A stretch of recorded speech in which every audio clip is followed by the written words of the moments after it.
డబ్బు సంపాదించడం, పర్యావరణాన్ని కాపాడటం ఈ రెండూ ఒకేసారి కుదురుతాయా? ఈరోజు మనం ఒక కంపెనీ కథను చూడబోతున్నాం. వాళ్లు నీటిని శుద్ధి చేస్తూ అద్భుతమైన లాభాలను ఎలా సంపాదిస్తున్నారో వివరంగా తెలుసుకుందాం. సాధారణంగా ఫ్యాక్టరీల నుంచి వచ్చే మురుగునీరు అంటే అదో పెద్ద తలనొప్పి కదా. కానీ ఈ కంపెనీకి అదే ఒక బంగారు ఘనిలా మారింది. వాళ్లు మురికినీటిని శుభ్రమైన నీరుగా మార్చడమే కాదు, దానినే ఒక లాభదాయకమైన వ్యాపారంగా మార్చేశారు. పర్యావరణాన్ని కాపాడుతూనే ఆర్థికంగా ఎలా ఎదగవచ్చో చెప్పే ఒక అద్భుతమైన కథ ఇది. ఒక్కసారి ఈ నెంబర్ చూడండి. కేవలం ఒకే ఒక్క ఏడాదిలో కంపెనీ ఆదాయం ఏకంగా 50% పైగా పెరిగింది. ఇది మామూలు పెరుగుదల కాదు, ఒక రకంగా చెప్పాలంటే రాకెట్ వేగంతో దూసుకుపోతుందని చెప్పొచ్చు. ఇప్పుడు అసలు విషయం చూద్దాం. ఆదాయం కంటే లాభం ఇంకా వేగంగా పెరిగింది, ఏకంగా 66%. అంటే దీనర్థమేంటంటే కంపెనీ కేవలం బిజినెస్ పెంచుకోవడమే కాదు, వచ్చిన ప్రతి రూపాయిని చాలా తెలివిగా వాడుకుంటూ లాభాన్ని కూడా పెంచుకుంటోంది. వాళ్ళ సక్సెస్ ఏ రేంజ్లో ఉందో అర్థం చేసుకోవాలంటే ఈ ఒక్క ఉదాహరణ చాలు. రిలయన్స్ లాంటి ఒక పెద్ద కంపెనీ నుంచి ఒకే ఒక్క ప్రాజెక్ట్ 100 నుంచి 125 కోట్ల రూపాయల విలువైనది. ఇది వాళ్ళ టెక్నాలజీ మీద, వాళ్ళ పని మీద మార్కెట్లో ఉన్న నమ్మకానికి ఒక పెద్ద నిదర్శనం. సరే, ఇంత అద్భుతమైన రిజల్ట్స్ వస్తున్నాయి కదా, అసలు వాళ్ళు దీన్ని ఎలా చేయగలుగుతున్నారు? ఏంటి దీని వెనకున్న సీక్రెట్? వాళ్ల బిజినెస్ మోడల్ ఏంటి? పదండి వివరంగా చూద్దాం. ఈ అద్భుతమైన నెంబర్ల వెనుకున్న కంపెనీ పేరు ఏపెక్స్ ఎకోటెక్. వీళ్ల పనేంటంటే మురుగునీటిని శుద్ధి చేయడానికి టర్న్కీ సొల్యూషన్స్ ఇవ్వడం. టర్న్కీ అంటే ప్రాజెక్ట్ని మొదలుపెట్టడం నుంచి డిజైన్, నిర్మాణం, చివరికి దాన్ని నడిపించడం వరకు మొత్తం బాధ్యత వీళ్లే తీసుకుంటారన్నమాట. ఇప్పుడు మనం వాళ్ల వ్యాపారానికి గుండెలాంటి టెక్నాలజీ గురించి, వాళ్లు అందించే సేవల గురించి తెలుసుకుందాం. ఆ ప్రాసెస్ ఏంటో చూద్దాం. వీళ్ల సక్సెస్ వెనుకున్న అసలు మ్యాజిక్ ఇదే: జీరో లిక్విడ్ డిశ్చార్జ్, షార్ట్గా ZLD. దీని కాన్సెప్ట్ చాలా సింపుల్. ఫ్యాక్టరీ నుంచి ఒక్క చుక్క మురుగు నీరు కూడా బయటికి పోదు.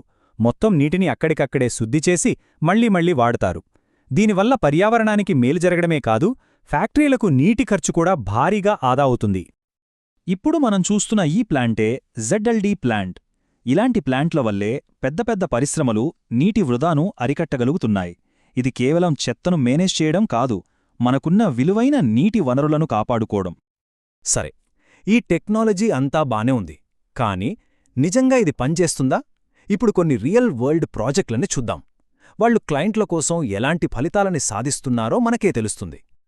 ఈ టేబుల్ చూస్తే మనకో విషయం అర్థమవుతుంది. ఒకవైపు రిలయన్స్ లాంటి అతిపెద్ద ఇండస్ట్రీలు, మరోవైపు భారతీయం బేవరేజెస్ లాంటి FMCG కంపెనీలు, ఇంకోవైపు ప్రభుత్వ సంస్థలు. ఇలా రకరకాల రంగాల్లోని పెద్ద పెద్ద క్లయింట్లు వీళ్ళ దగ్గరున్నారు. దీన్ని బట్టి వాళ్ళ టెక్నాలజీ ఎంత ఫ్లెక్సిబుల్గా ఉందో తెలుస్తోంది. కంపెనీ చైర్మన్ మాటలు వింటే వాళ్ల విజన్ ఏంటో స్పష్టంగా తెలుస్తోంది. వాళ్లు చేసేది కేవలం ఒక ఇంజనీరింగ్ ప్రాజెక్ట్లాగా చూడట్లేదు. సమాజం మీద ఒక మంచి ప్రభావాన్ని చూపించాలి, వనరులను కాపాడాలి, ఇండస్ట్రీస్కి, కమ్యూనిటీస్కి కూడా విలువను జోడాలి. ఇదే వాళ్ల లక్ష్యం. ఇంత పెద్ద విజయానికి పునాది ఎక్కడ పడింది? కంపెనీ చరిత్ర ఏంటి? నాయకత్వం ఎలా ఉంది? వాళ్ల లాంగ్ టర్మ్ విజన్ ఏంటో ఇప్పుడు చూద్దాం. వాళ్ల జర్నీ ఎంత ఫాస్ట్గా సాగిందో చూడండి. 2020లో మొదలైంది కంపెనీ. కేవలం 5 ఏళ్లలోనే ఇంటర్నేషనల్ అవార్డులు, 1000 మిలియన్ల పైగా ఆర్డర్లు. ఈ స్థాయికి ఎదిగింది. ఇది వాళ్ల స్పీడ్కి, కొత్తదనం కోసం వాళ్లు పడే తపనకి నిదర్శనం. ఏ కంపెనీ సక్సెస్ అయినా సరే, దాని వెనుక ఒక స్ట్రాంగ్ లీడర్షిప్ ఉంటుంది. ఇక్కడ కూడా అదే జరిగింది. చైర్మన్, CFO, ఎగ్జిక్యూటివ్ డైరెక్టర్ వీళ్లందరికీ 3-4 దశాబ్దాల అనుభవం ఉంది. ఈ ఎక్స్పీరియన్స్ ఉన్న టీమే కంపెనీని సరైన దారిలో నడిపిస్తూ ఈ విజయాలకు కారణమైంది. సరే, ఇదంతా చూశాక మనం ఒక విషయం గుర్తుపెట్టుకోవాలి.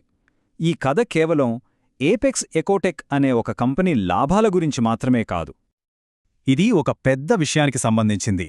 ప్రపంచం మొత్తం ఎదుర్కొంటున్న నీటి కొరతలాంటి పెద్ద సమస్యలకు ఇంజనీరింగ్, ఇన్నోవేషన్ లాంటివి ఎంత పవర్ఫుల్ సొల్యూషన్స్ ఇవ్వగలవో చెప్పే కథ ఇది. ఒక్క క్షణం ఆలోచించండి.